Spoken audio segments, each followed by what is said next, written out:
നമസ്കാരം. നമസ്കാരം.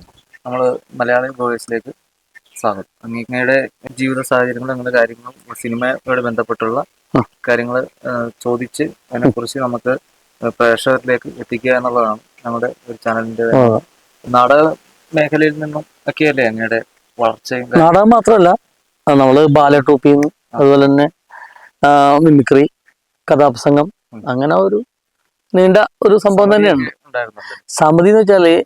നമ്മള് പഠനകാലത്ത് സ്കൂളിൽ പഠിക്കുന്ന സമയത്താണ് എനിക്ക് സ്വന്തമായിട്ടൊരു കുഞ്ഞു ഗാനോൾ ട്രൂപ്പ് ഉണ്ടായിരുന്നു. ഈ അമേച്ചർ ഗാനോൾ ട്രൂപ്പ് ഉണ്ടായിരുന്നു. സംഭവം സംഗീത വോയിസ് എന്ന് പറഞ്ഞാൽ എൻ്റെ കുറെ സുഹൃത്തുക്കളൊക്കെ കൂടി ചെയ്തൊരു സംഭവമാണ്.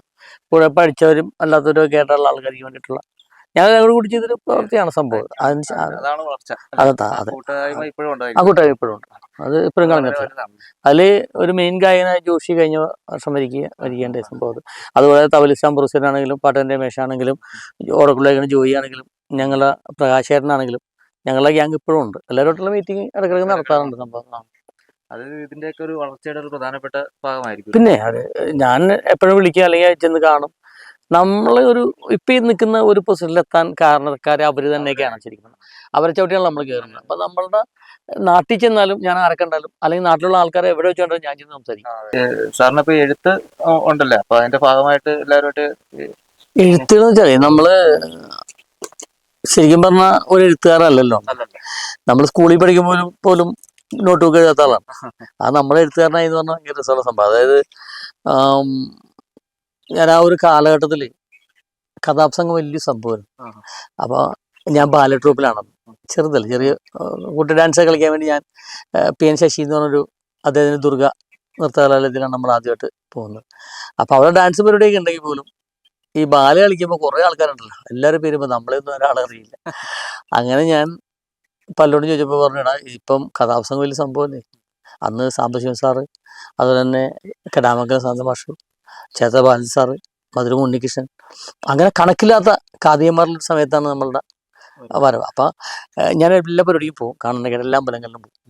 സൈക്കിൾ വാടക എടുത്ത് ഞാനൊരു കൂട്ടുകാരുടെ അഭയം എന്നുണ്ട് അങ്ങനെ രണ്ടോട് കൂടിയിട്ട് എപ്പോഴും പോകും. അപ്പോൾ എല്ലാവരും കഥാപ്രസംഗം നമുക്ക് നല്ലൊരു സംഭവമാണ്. അപ്പോൾ അതൊന്നും നമുക്ക് ആലോചിച്ചാലെന്ന് പറഞ്ഞാൽ ഞാൻ അങ്ങനെ പ്ലാൻ ചെയ്തു. എൻ്റെ വീടിൻ്റെ അടുത്ത് തന്നെ ഒരു പ്രണയം ഉണ്ടായിരുന്നു ഒരു പാർട്ടിക്ക്. ആ പ്രണയം കണ്ടിട്ട് അവർക്ക് വേണ്ടി ഒരു പാരഡി പാട്ട് എഴുതി അത് തുടക്കം അങ്ങനെ തുടങ്ങിയാണ് ഞാൻ കൊയ്ത്തുപാടുന്നുകൊണ്ട് കഥാപ്രസംഗം എഴുതുകയും അത് ഒത്തിരി വേദികളിൽ കളിച്ചു. അത് ഞങ്ങളുടെ ഒരു SNAP അവരൊരു കൃഷ്ണപിള്ള ചേട്ടനൊക്കെ ഉണ്ടായിരുന്നു, പ്രായമുള്ളതാണ് അവർ. അവരെ കമ്മിറ്റി ആയിരുന്നു അവരുടെ ഓണത്തിന്. അപ്പോൾ ആ ഓണത്തിന് എനിക്കൊരു കഥാപ്രസംഗം തരാമെന്ന് ഇവർ പറയാൻ തന്നു. അതെനിക്ക് അങ്ങോട്ട് ഗുണം ചെയ്തു ഭയങ്കരമായിട്ട്. അതൊത്തിരി വേദികളിലേക്ക് എനിക്ക് പോകാൻ പറ്റി. കഥാപ്രസംഗം 2 വർഷം ഞാൻ പ്രൊഫഷണലായിട്ട് പറഞ്ഞു. പിന്നെ അങ്ങനെ നാടൻപാട്ട് അതിൻ്റെ ഭാഗമല്ല. നാടൻപാട്ട് എന്ന് വെച്ചാൽ അത് വലിയ കഥ. അതായത് അതിനുശേഷം പിന്നെ ബാല ട്രൂപ്പ് റെഗുലറായിട്ട് പോയി. പള്ളുരുത്തി കവിതാ നൃത്താലയത്തിൽ കളിക്കാൻ പോയി. സോമനാഥിൻ്റെ സാറിൻ്റെ ട്രൂപ്പിൽ കളിച്ചു. അങ്ങനെ ഞാൻ പോലത്തെ ട്രൂപ്പുകളൊന്നും കുറവാണ്. എല്ലാവരിലൊക്കെ കൊണ്ടുപോകും. അങ്ങനെ ശരിക്കും യഥാർത്ഥ സ്വഭാവമുള്ള വേഷമൊന്നും കളിച്ചുകൊണ്ടില്ല. നാരന് ശരിക്കും യഥാർത്ഥ സ്വഭാവമുള്ള വേഷമായിരുന്നു അത് ചെയ്ത്. അങ്ങനെ കുറേ വേദികൾ കളിച്ചു. അങ്ങനെ ഞാൻ അവിടെ നിന്ന് കുറേ ബന്ധങ്ങൾ ഉണ്ടാക്കിയതാണ്. അതിലൊരാൾ റോസറി ബാബു എന്ന് പറഞ്ഞിട്ടൊരു ബാബുച്ചേട്ടനെ പരിചയപ്പെട്ടു. അദ്ദേഹത്തിൻ്റെ ബ്യൂട്ടി പാർലറിൽ പോയിട്ട് ജോലി ചെയ്യും. അവിടെ നിന്നാണ് ഞാൻ ഈ ഷോർട്ട് ഫിലിം രംഗത്തേക്ക് ആദ്യമായിട്ട്, അല്ലെങ്കിൽ സിനിമ എന്ന് പറഞ്ഞ മാധ്യമത്തിലേക്ക് ആദ്യം റോയ് മണപ്പള്ളി എന്ന് പറഞ്ഞ ആളെന്നെ കൊണ്ടുവരികയും അദ്ദേഹത്തിൻ്റെ അല്ല നമുക്ക് ഒത്തിരി ഈ നമ്മൾ ചോദിച്ചതിലേക്ക് തിരിച്ചു വരാം. നാടൻപാട്ട് ആ സമയത്ത് ഇല്ല എന്ന് വെച്ചാൽ വേറെ ഒന്നുമല്ല, നാടൻപാട്ടുണ്ട്. അന്ന് തൈലും കുട്ടപ്പഞ്ചേൻ്റെ പാട്ടുകളൊക്കെ നമ്മൾ റേഡിയോയിലൂടെ കേൾക്കുന്നുണ്ട്, കാസറ്റ് ഇറങ്ങുന്നുണ്ട്, ഒത്തിരി പരിപാടികൾ അന്നുണ്ട്. പക്ഷെ ആരും അങ്ങനെ വേദികളിൽ അധികം പാടുന്നില്ല. സമകാലിൽ നിന്ന് പറഞ്ഞിട്ട് ട്രൂപ്പ് തൃപ്പൂണിത്തുറ പാടുണ്ടായിരുന്നു, അവർ പാടുന്നുണ്ട് ചെറിയ പരിപാടികളൊക്കെ. പിന്നീട് കുറേ നാൾ കഴിഞ്ഞിട്ട് കുറേ വർഷങ്ങൾക്ക് ശേഷം കരുതലക്കൂട്ടം എന്ന് പറഞ്ഞ ടീമിൻ്റെ പാട്ടുകൾ നമ്മൾ കേൾക്കാൻ തുടങ്ങി. അങ്ങനെ നാടൻപാട്ടിൻ്റെ സമിതികളുടെയൊക്കെ തുടക്കകാലത്തൊക്കെ നമ്മളുണ്ടെങ്കിൽ പോലും നമ്മൾ പാടുന്നില്ല, നമ്മൾ ആസ്വാദകം മാത്രമാണ് സംഭവം. വേദിയിൽ പോലും കഥാപ്രസംഗം പറയുമ്പോൾ ഞാനല്ല പാടുന്നത്, ജോഷിയാണ് പാടുന്നത്. ആ ജോഷി പാടും, ഞാൻ നോക്കിയിരിക്കുന്നതല്ലാതെ ഞാൻ പാടി തെറ്റിപ്പോയി സംഭവം. എനിക്ക് അങ്ങനെ വലിയ പാട്ട് പിച്ചൊന്നും അറിയില്ല. അനുസരിച്ച് കഥ പറയുന്നു നമ്മൾ. ആ കാലത്തിന് ശേഷം പിന്നെ കുറേ കാലങ്ങൾക്ക് ശേഷം പാട്ട് പാടുന്നത് നമ്മൾ. പിന്നെ സിനിമ എന്ന് പറഞ്ഞ ഇൻഡസ്ട്രി വരികയും അതിൻ്റെ ഇടയ്ക്ക് കൊച്ചിൻ നാടകത്തിൽ നാടകം കളിച്ചു. കോലൻ എന്ന് പറഞ്ഞ എക്കാലത്തെ നാടകം കേട്ടിട്ടുണ്ടോ? ഇല്ല, അത് കൊച്ചിൻ നാടകം എന്ന് പറയും. അതായത് കൊച്ചിയിൽ ഹൈക്കോടതിൻ്റെ അടുത്ത് തന്നെയാണ് സംഭവം. അതായത് പോർക്കോട് എന്ന സ്ഥലത്ത് അറിയപ്പെടുന്നത്. അവിടെയാണ് ആ ട്രൂപ്പിൻ്റെ ഹരിശേഷനൊക്കെ അതിൽ കളിച്ചിട്ടുണ്ട്. ഹരിശേഷൻ മച്ചാമറീസൊക്കെ അതിൽ കളിച്ചിരുന്നത്. അതിൽ ഞാൻ നാടകം 2 വർഷം കളിച്ചാണ് സംഭവം. ബെനിച്ചേട്ടനായിരുന്നു നാടകത്ത്, കുഞ്ഞുചേട്ടൻ അവരെ കൂടെ അന്ന് നടത്തിയിരുന്നത്. പക്ഷേ ഈ നാടക എക്സ്പീരിയൻസും ബാല എക്സ്പീരിയൻസും ഡാൻസ് എക്സ്പീരിയൻസും കഥാപ്രസംഗവും മിമിക്രിയും, അന്ന് മിമിക്രിയൊക്കെ കളിക്കുന്നുണ്ട് നമ്മൾ, മത്സരം പല ട്രൂപ്പിലും കളിക്കുന്നുണ്ട്. പക്ഷേ അതൊന്നുമല്ല നമുക്ക് സിനിമയ്ക്ക് കിട്ടിയ എക്സ്പീരിയൻസ് എന്ന് പറഞ്ഞാൽ. സിനിമയിൽ വരുന്നത് നമ്മൾ വേറൊരു മേഖലയുമായിട്ടാണ്. ഇതൊന്നും അല്ലാത്തൊരു മേഖലയിലാണ് ഞാൻ വരുന്നത്. കാരണം മേക്കപ്പ് എന്ന് പറയുന്ന ഒരു മേഖലയിലേക്കാണ് നമ്മൾ വരുന്നത്. അപ്പോൾ ഒരു ബന്ധമില്ലാത്തൊരു വിഷയത്തിലേക്കാണ് നമ്മൾ എത്തിപ്പെട്ടത്. അവിടെയൊക്കെ അഭിനയവും മിമിക്രിയാണ് മിമിക്രി. അതെ, എത്തിപ്പെടാനുള്ള ഒരു മേഖല. അതെ അതെ, അതിലേക്ക് എത്തിപ്പെട്ടു നമ്മളെ സംഭവം. അതിൻ്റെ ഒരു കാരണം എന്ന് പറയുന്നത് അഭിനയിക്കാനുള്ള ഒരു മോഹമാണ് ശരിക്കും പറഞ്ഞാൽ. നമ്മുടെ ഈ അഭിനയമോഹികളാണല്ലോ പൊതുവെ എല്ലാവരും. അപ്പോൾ അതിലേക്ക് പോകാൻ വേണ്ടിയിട്ട് ഒരു മാർഗം കണ്ടു എത്തിയതാണ് ശരിക്കും പറഞ്ഞാൽ ഈ മേക്കപ്പ് എന്നുള്ളൊരു മേഖല. അതിലൂടെ നമ്മളെത്തി.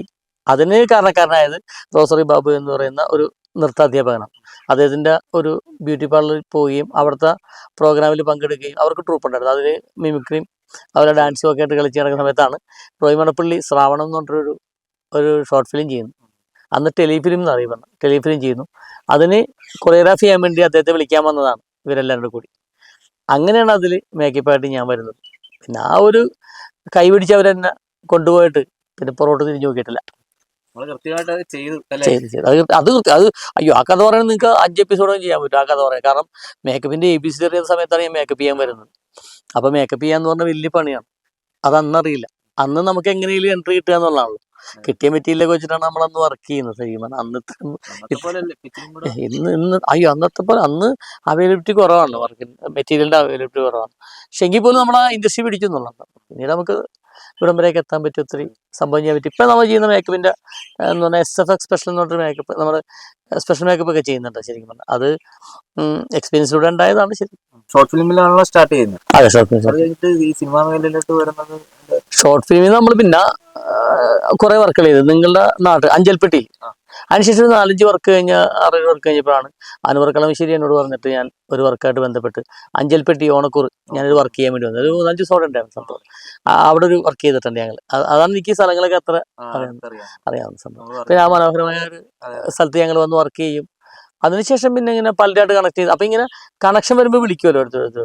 അങ്ങനെ പോയി ഒത്തിരി ഷോർട്ട് ഫിലിം ചെയ്ത സമയത്താണ് എനിക്ക് എന്നൊരു ബാബു എന്ന് പറഞ്ഞിട്ട് മേക്കിമാനുണ്ട്. കക്ഷിയായിരുന്നു, മരിച്ചായിരുന്നു, ആലപ്പുഴക്കാരനാണ് അദ്ദേഹം. അപൂർവ സഹോദരങ്ങളൊക്കെ ചെയ്ത മേക്കിമാനാണ്. അദ്ദേഹമായിട്ടൊരു 2 വർക്ക് ചെയ്യേണ്ട വന്നു എനിക്ക്. അങ്ങനെ വർക്ക് ചെയ്ത സമയത്ത് എന്നോട് ദിവസം പറഞ്ഞു, നീ ഒന്ന് ലിസിൻ്റെ അടുത്ത് വരണം, ലിസി ഹോസ്പിറ്റലിൻ്റെ അടുത്തേക്ക് വരണം, അവിടെ ഒരാളെ കാണണം എന്ന് പറഞ്ഞിട്ട്. അപ്പോൾ അവിടെ ഞാൻ ഒരു വർക്കിന് ഷൂട്ട് കഴിഞ്ഞിട്ട് അവിടെ എനിക്കന്ന് റൂം തന്നവർ അതിൻ്റെ അടുത്താണ്. അവിടെ താമസിക്കുമ്പോഴാണ് രാവിലെ എന്നെ കാണാൻ വേണ്ടി ഒരാൾ വരുന്നു, ഇവിടെ ഉണ്ടെന്ന് പറഞ്ഞിട്ട്. അത് പൊല്ലൂർ രവി എന്ന് പറഞ്ഞിട്ട് മേക്കന്മാനാണ്. അദ്ദേഹം ഇപ്പോഴും ഉണ്ട്. അദ്ദേഹം കുറച്ച് ഏജ് എങ്കിലും ഉണ്ട്, ഒത്തിരി വർക്കുകൾ ചെയ്യുന്നുണ്ട് അദ്ദേഹം എന്നെ കാണാൻ വേണ്ടി വരുന്നു. അപ്പോൾ എന്നോട് സംസാരിക്കുന്നു. റൂമിൽ വന്നു പറഞ്ഞാൽ സന്തോഷം. നമുക്ക് ഭയങ്കര എന്താ വെച്ചാൽ ഇത്ര വലിയ ആൾക്കാരൊക്കെ നമ്മൾ കാണുന്നതല്ലേ, സന്തോഷമായിട്ട് അകത്ത് വന്ന് സംസാരിച്ചു. അപ്പോൾ എന്നോട് പറഞ്ഞു, ഞാൻ നിസാർ എന്ന് പറയുന്ന ഡയറക്ടറുടെ ക്യാപ്റ്റൻ എന്ന് പറഞ്ഞ പടം ചെയ്യാൻ വേണ്ടി പോവുകയാണ്. അപ്പോൾ ജെയിംസ് ബോണ്ട് 007 എന്ന് പറഞ്ഞ ബൈജു കൊട്ടാരക്കര ചെയ്യുന്ന ജോസ് പുതുശ്ശേരി പ്രൊഡ്യൂസ് ചെയ്യുന്നൊരു പടമുണ്ട്, വില്യംസന്റെ ക്യാമറ ചെയ്തിട്ടുണ്ട്. അതിൻ്റെ കുറച്ച് പാച്ച് ഉണ്ട്, അതിൽ ചെയ്യണമെന്നുണ്ട്. ഞാനും ബാബുച്ചേനോട് കൂടിയിട്ടാണ് ആ വർക്ക് ചെയ്യുന്ന സംഭവം. അപ്പോൾ അത് വലിയൊരു എക്സ്പീരിയൻസ് ആണ്. അങ്ങനെ ഫസ്റ്റ് പടത്തിലേക്കുള്ള എൻട്രി അങ്ങനെയാണ് നമുക്ക് വരുന്നത്. ജെയിംസ് ബോണ്ട് 007 അത് ഭയങ്കര വർക്കായിരുന്നു, നല്ല രസമുള്ള വർക്കായിരുന്നു കേട്ടോ. അതിലെനിക്ക് ഭയങ്കരമായിട്ട് അത് എൻജോയ് ചെയ്ത് വർക്ക് ചെയ്യാൻ പറ്റി. കുറേ ഇപ്പോൾ ഷോർട്ട് ഫിലിമിൽ നിന്നും ടെലിഫിലിമിൽ നിന്നും മാറിയിട്ട് ബിഗ് സ്ക്രീനിൻ്റെ കുറേ ടെക്നീഷ്യന്മാരെ പരിചയപ്പെട്ടു. അത്രയും വലിയ ക്യാമറ കാണാൻ പറ്റി. അങ്ങനെ ഒരു കാലഘട്ടത്തിലേക്ക് നമുക്ക് മാറാൻ പറ്റി. നല്ലൊരു കാലഘട്ടമായിരുന്നു. പിന്നെ അതെ അതെ അതെ, അന്നത്തെ ഒരു അത് അമ്പാടി ബാബുച്ചേട്ടൻ, പിന്നെ അങ്ങനെ കുറേ ആൾക്കാരൊക്കെ എനിക്ക് കിട്ടി. കാസിനോ, യൂനിസ്, അങ്ങനെ കുറേ ആൾക്കാരൊക്കെ എനിക്ക് അതിൽ നിന്ന് കിട്ടി. വിവാഹം എന്ന് വെച്ചാൽ ഞാൻ കെട്ടിയിരിക്കുന്നത് ട്രിവാൻഡ്രത്തുനിന്നാണ്. ഒരു മോനുണ്ട് 5 വയസ്സുള്ള. വൈഫ് KSRTC അക്കൗണ്ടന്റ് ആണ്. അങ്ങനെ അതുകൊണ്ട് ജീവിച്ചുകൊണ്ട് അഞ്ഞു പിടിച്ചുകൊണ്ട് ഞാനിപ്പോൾ താമസം ഇപ്പോൾ ട്രിവാൻഡ്രത്താണ്. കൊച്ചിയിലാണ് നമ്മുടെ വീട്, പക്ഷെ ട്രിവാൻഡ്രത്താണ് താമസിക്കുന്നത്. വൈഫിന് സ്ഥലം മാറ്റം കിട്ടി അങ്ങോട്ട് പോയില്ല നമ്മൾ. അപ്പോൾ അവിടെ പാപ്പനംകോട് ഇപ്പോഴാണ് അദ്ദേഹം. അപ്പോൾ അങ്ങോട്ട് പോയപ്പം അവിടെ താമസം. പിന്നെ അദ്ദേഹത്തിന്റെ വീട് ട്രിവാൻഡ്രത്താണ്. അപ്പോൾ പിന്നെ വലിയ വിഷയമില്ല. ഇപ്പോൾ 1 വർഷമായിട്ട് അവിടെ ഉണ്ട്. ഈ സിനിമയുടെ കൂടുതൽ ഇപ്പൊ കൊച്ചിയിലേക്ക് ഇങ്ങനെ കേന്ദ്രീകരിച്ചിരിക്കുന്നുണ്ട്. ഞാൻ സിനിമയുടെ സംഭവമായിട്ട് വരണ സമയത്ത് കൊച്ചിയിൽ സിനിമ ഇല്ലായിരുന്നു. സിനിമ ചെന്നൈയിലായിരുന്നു ആ സമയത്തൊക്കെ. അങ്ങനെ സംഭവമുണ്ട്. അതിനുശേഷമാണ് ഇത് കൊച്ചിയിലേക്ക് അല്ലെങ്കിൽ കേരളത്തിലേക്ക് ഏറ്റവും കൂടുതൽ. പിന്നെ കോഴിക്കോട് ഒരു കാലത്ത് സിനിമ ഉണ്ടായിരുന്നു. ഐശ്വര്യ സാറ്, ഹരിഹരൻ സാറ്, അങ്ങനെ കുറെ ടീമിന്റെ ഒരു സിനിമ അവിടെ ഉണ്ടായിരുന്നു. ഇപ്പം ഇങ്ങോട്ട് മാറി ട്രിവാൻഡ്രത്ത് കുറവായിരുന്നു ആ സമയത്തൊക്കെ. സമയത്തല്ലേ? ആ കൊച്ചിക്ക് പിന്നെ വരുന്നത് കൊച്ചിക്കാണ്. അടുത്ത വരെ കൊച്ചിയിലേക്കാണ്. അതിനുശേഷമാണ് ട്രിവാൻഡ്രത്ത് ഇപ്പൊ ഏറ്റവും കൂടുതൽ സീരിയലാണ് ഏറ്റവും കൂടുതൽ നടക്കുന്നത്. പടം നടക്കണമെന്നല്ല, ഇപ്പൊ വേദപുരി എന്ന് പറഞ്ഞിട്ട് പടം ചെയ്തായിരുന്നു അവിടെ. ജിറോർ സാറിന്റെ ഒരു സംഭവം, തോഷിബ എന്ന് പറഞ്ഞിട്ട് അദ്ദേഹത്തിന്റെ പ്രൊഡ്യൂസ് ചെയ്ത ജിറോർ സാർ ചെയ്തൊരു പടം ഞാനിപ്പോ പോയി വർക്ക് ചെയ്ത SFX ചെയ്യാൻ വേണ്ടി പോയിരുന്നു. അത് ട്രിവാൻഡ്രത്ത് നടന്നു. പടം നടക്കുന്നുണ്ട് ഒത്തിരി. അപ്പൊ മേഖലകളിൽ ഇങ്ങനെ കവർ ചെയ്ത് പോകുന്നുണ്ട് സംഭവം. അതിന്റെ ഇടയ്ക്കാണ് ഇപ്പൊ ഞാൻ പറഞ്ഞില്ലേ, മോൻ 5 വയസ്സായി. മോൻ ജനിച്ച സമയത്ത് ഇവനെ പാടി പാടി പാടി പാടി നമ്മൾ ഉറക്കി ഞാൻ പാട്ടുകാരനായി. അങ്ങനെ ഞാൻ പാട്ടുകാരനായി. അതുവരെ ഞാൻ പാടിയിട്ടില്ല. ഞാൻ പാടും. ഈ കുട്ടികൾ ക്ലാസ് കൊടുക്കുന്നുണ്ട് നമ്മൾ, അഭിനയ കളറി മോട്ടിവേഷൻ ക്ലാസ് കൊടുക്കുന്ന സമയത്ത് 4 വരിയൊക്കെ നമ്മൾ പാടുമായിരുന്നു. പക്ഷെ അത് ഇവർക്ക് വേണ്ടിയിട്ട് നമ്മൾ ആ ഒരു പാട്ടുണ്ട്, അറിയുമോ? പാലോം പാലോം നല്ല നടപ്പാലം, അച്ഛന്റെ കയ്യും പിടിച്ച് നടക്കണ നേരം, ആയോരു പാലത്തിന്റെ തൂണേ നിന്നും പൊന്നോ എന്നൊരു വിളിയും കേട്ട്, എന്താണപ്പാ ഒരു വിളിയും കേട്ട്, എൻ്റെ അമ്മ വിളിക്കേണൊരൊച്ച പോലെ. ഇത് ഞാൻ ചുമ്മാ പാടിയിട്ട് ഇതിലെ ഭാവങ്ങൾ വെച്ചിട്ട് അഭിനയിപ്പിക്കൂരെ. ഈ കൊച്ചു വിളിക്കുന്നതും കേൾക്കുന്നതും ഈ സംഭവം വെച്ചാൽ അഭിനയത്തിന് കൊടുക്കുന്നവ. അപ്പൊ ഓരോ ഭാഗങ്ങളും പിള്ളേരിങ്ങനെ അഭിനയിച്ച് കാണിക്കുന്നതിന് വേണ്ടിയിട്ട് അങ്ങനെ പാടി പാടി പാടി എല്ലാം കൂടി ആയി ഞാൻ വേദിയിലെ പാട്ടുകാരനായി. ആ പാട്ടുകാരൻ മലേഷ്യ തായ്ലാൻഡിലൊക്കെ പോയി പാടേണ്ട ഒരു അവസ്ഥ വന്നു. അതാണ് ഞാൻ പറഞ്ഞത്, സിനിമ ചെയ്തിട്ടായിരുന്നു നമ്മളൊരു ദിവസം കൊണ്ടുപോകേണ്ട അവസ്ഥ വന്നില്ല, അത് പ്രോഗ്രാം വന്നില്ല. പക്ഷെ ഈ ഒരു പാട്ട് പാടി കഴിഞ്ഞപ്പോൾ കുറേ പാട്ടുകൾ നമുക്ക് പാടാൻ പറ്റി. അങ്ങനെ കുറച്ച് വേദികൾ കിട്ടി. ഇപ്പൊ ഞാൻ ഒത്തിരി വേദികളിൽ പാടുന്നുണ്ട്, കമ്പയർ ചെയ്യുന്നുണ്ട്. കുഴപ്പമില്ലാതെ പോകുന്നു. എഴുത്തിന്റെ ഭാഗമായിട്ടായിരിക്കില്ലേ ഡയറക്ഷൻ വന്ന കാര്യങ്ങളൊക്കെ? സത്യം പറഞ്ഞ ഡയറക്ഷൻ എനിക്ക് പേടിയായിരുന്നു. കാരണം ഇത്രയും പേപ്പർ പിടിച്ച ആൾക്കാരെ കാണുമ്പോൾ അന്നൊരു വല്ലാത്തൊരു അവസ്ഥയായിരുന്നു. ഡയറക്ട് ചെയ്യാന്ന് പറഞ്ഞാൽ ഒരു ക്യാപ്റ്റനാണ് ഒരു ഡയറക്ടർ എന്ന് പറഞ്ഞാൽ. അദ്ദേഹം മൊത്തം ലീഡ് ചെയ്യുന്ന അദ്ദേഹമാണല്ലോ. അപ്പൊ അതിലേക്ക് എത്താൻ വലിയ പണിയായിരിക്കും. എങ്കിലും മേക്കപ്പ് തന്നെ പിടിച്ച് പോകാം എന്നുള്ള സംഭവമാണ്. അപ്പൊ നമ്മളൊരു പല കൂട്ടുകാരും പറയും ചെറുപ്പത്തിലേ, ഞാൻ അത്യാവശ്യം ഒരാളുടെ വയറിങ്ങിനും ഉണ്ട്, അത് തന്നെ ആയിരിക്കും ചിലപ്പോൾ ജീവിതത്തിൽ സുഖമായിട്ട് പോകാൻ പറ്റുക. അപ്പൊ അത് തന്നെ ഫോളോ അപ്പ് ചെയ്യാന്ന് പറഞ്ഞ ആൾക്കാരുണ്ട്. നമ്മളതല്ലായിരുന്നു ശരിക്കും പറഞ്ഞാൽ. നമ്മളങ്ങനെ ഒരു സംഭവം മാറി. ഞാൻ ഡീസൽ മെക്കാനിക്കാണ്, അതൊന്നും അല്ല നമ്മൾ ചെയ്യുന്ന പറഞ്ഞു. ഞാൻ ഇലക്ട്രോണിക്സ് ആണ്, ഇലക്ട്രോണിക്സ് പഠിച്ചാൽ 3 വർഷം പഠിച്ചു. അപ്പൊ അതൊന്നും അല്ല നമ്മൾ ചെയ്യുന്നത് ഇവിടെ. നമ്മൾ സിനിമയുടെ ഒരു വേറെ മേഖലയിൽ മേക്കപ്പ് എന്നൊരു സ്ഥലത്ത് വന്നു. ആ മേക്കപ്പിൽ മാത്രം തളച്ചിലല്ല ഇത്, അതിന്റെ എല്ലാ ദർശനസും നമ്മൾ ചെയ്ത് പോയപ്പോഴാണ് പല പാട്ടുകളും ചെയ്യാൻ തുടങ്ങി. അങ്ങനെ പാട്ട് ചെയ്ത് ചെറിയ ആൽബങ്ങളൊക്കെ ചെയ്യാൻ തുടങ്ങി. അങ്ങനെ നമ്മുടെ ഇൻഡസ്ട്രി തുടക്കം. അപ്പൊ ഡിറക്ഷൻ കുഴപ്പമില്ല, നല്ലൊരു മേഖലയിൽ തോന്നുന്നൊരു അവസ്ഥയിലേക്കാണ് നമുക്ക് മാറ്റി പിടിക്കാൻ ശ്രമിക്കുന്നത്. അങ്ങനെ ഞാൻ വർക്ക് ചെയ്തതെന്ന് വെച്ചാൽ തമ്പി ഗണനാഥൻ സാറിനോട് വർക്ക് ചെയ്തിട്ടുണ്ട്, AT അപ്പു സാറിനോട് വർക്ക് ചെയ്തിട്ടുണ്ട്. AT അപ്പു മറ്റേ ധോനിയൊക്കെ അദ്ദേഹത്തിനോട് വർക്ക് ചെയ്തിട്ടുണ്ട്. മോഹൻ സാർ പക്ഷേ ഇവിടെ പറയുമ്പോൾ ചെയ്ത മോഹൻ സാറിനോട് വർക്ക് ചെയ്തിട്ടുണ്ട്. പിന്നെ ഇത്രയും കാലമായിട്ട് ഞാൻ ഒരാളുടെ കൂടെ മാത്രമാണ് വർക്ക് ചെയ്യുന്നത്, അത് വിനയ സാറിൻ്റെ കൂടെയാണ്. സാറിന് വിട്ട് പോയിട്ടില്ല, സാറിൻ്റെ കൂടെ തന്നെ ഇപ്പോഴും നിൽക്കുന്നു. സാറ് നമുക്ക് എല്ലാ സപ്പോർട്ടും തന്നിട്ടാണ് സാർ നിൽക്കുന്നത്. അങ്ങനെ ഇവരൊക്കെ നിൽക്കുമ്പോൾ നമുക്ക് കാണുന്നത് ഇവര് ചെയ്യുന്ന വർക്കുകളുടെ അതെല്ലാം കണ്ട് അപ്പൊ പിന്നെ ഒരു വിനയ സാറിനോട് ചോദിച്ച്, ചെറിയ വർക്കുകളൊക്കെ നിനക്കും ചെയ്തുകൂടെ, ഡയറക്റ്റ് ആയിരിക്കുന്നതിനാണ് ചെയ്തുകൂടെ എന്ന് ചോദിക്കുന്നൊരു സാഹചര്യം ഉണ്ടായിരുന്നു. അങ്ങനെയാണ് ഞാൻ കഴിഞ്ഞ ഒരു വർഷത്തിൽ കൂടുതലായി മൺവിളക്ക് എന്ന് പറഞ്ഞ കുട്ടികളുടെ ഒരു പടം എഴുതിയിട്ട്, അപ്പൊ ഷോർട്ട് ഫിലിം ചെയ്യാന്ന് പറഞ്ഞാൽ അതും വരുന്നത് കുറെ പടങ്ങൾ ചെയ്തിട്ടുണ്ടല്ലോ. വർക്ക്.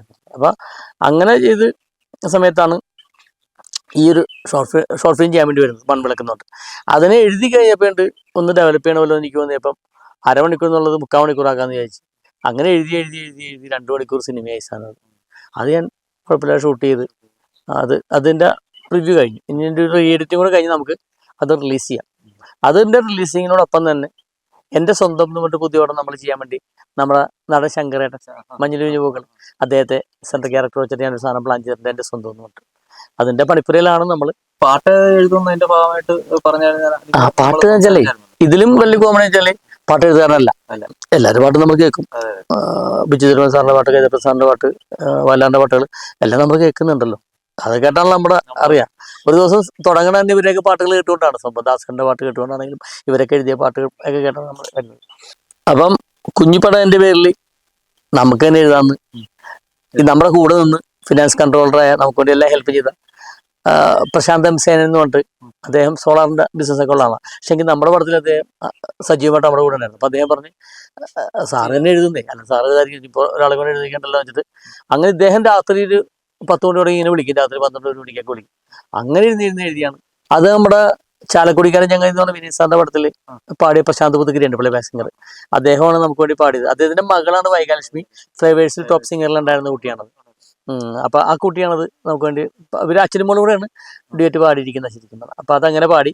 പിന്നെ 2 പാട്ട് ഞാൻ തന്നെ അതിൽ പാടിയിട്ടുണ്ട്. അന്ന് കള്ള് പാട്ടാണ് അതിൽ. അപ്പൊ പടത്തിലെ രണ്ടുപേരി പടത്തിൽ 2 രണ്ടു പാട്ട് അങ്ങ് എഴുതിയില്ല? 2 പാട്ടല്ല, പാട്ട് 4 നാലെണ്ണം എഴുതി.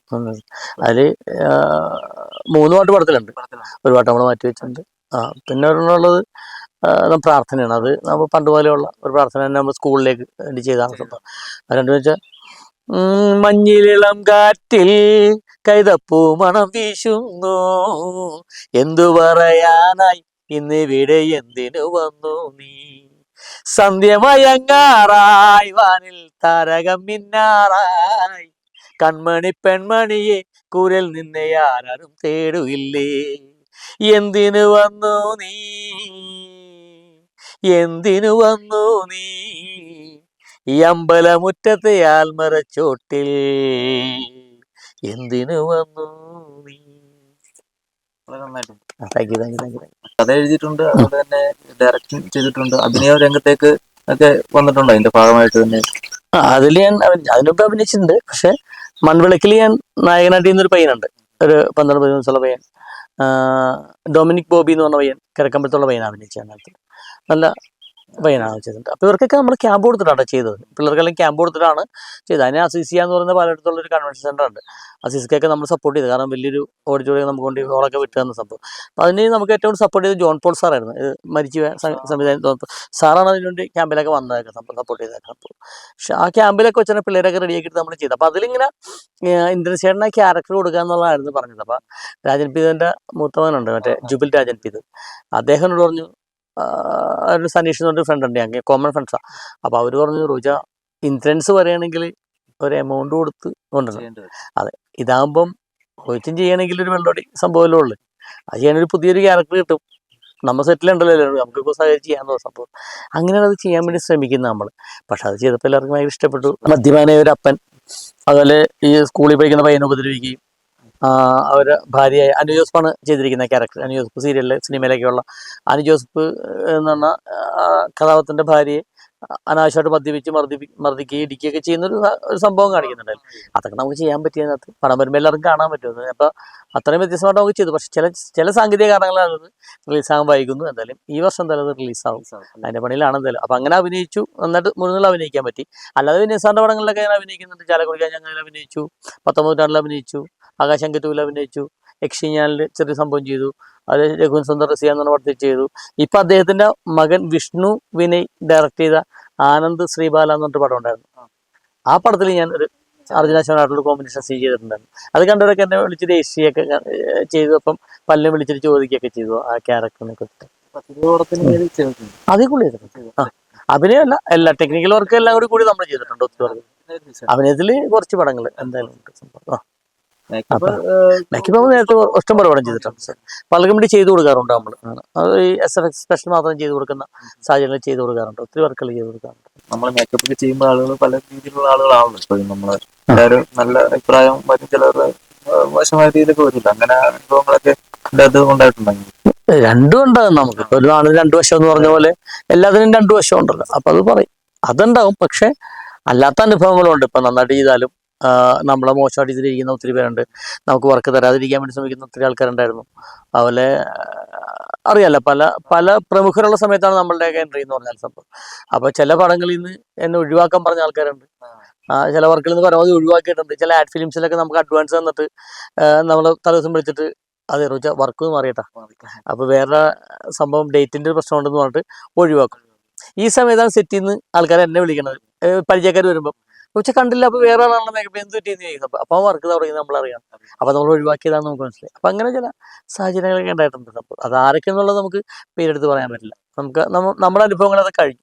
നമ്മിനെ ഒരാളെയും ഡിഗ്രേഡ് ചെയ്ത് സംസാരിക്കേണ്ട ആവശ്യമില്ലാത്തതുകൊണ്ടാണ് പറയാത്തത്. അങ്ങനെ ഒത്തിരി അനുഭവങ്ങൾ, അതൊന്നും അല്ല, അല്ലാത്ത അനുഭവങ്ങൾ ഒത്തിരി ഉണ്ട്. നല്ല അനുഭവങ്ങളുണ്ട്. നല്ല അനുഭവങ്ങൾ എന്ന് പറയാനായിട്ട് നല്ല അനുഭവങ്ങൾ എന്ന് പറയാൻ കാരണം ഞാൻ ഇന്ന് ഇൻഡസ്ട്രി ഉണ്ട്, അതാണ് നല്ല അനുഭവം എന്ന് പറയുന്നത്. മോശം അനുഭവം ഞാൻ എപ്പോഴേ പോയാൽ. പിന്നെ ഒരു ഗുണമുള്ള നമുക്ക് ഈ ലഹരിയില്ല, മദ്യപാനമില്ല, അതിന് അടിമപ്പെടാൻ നമുക്ക് പറ്റിയില്ല.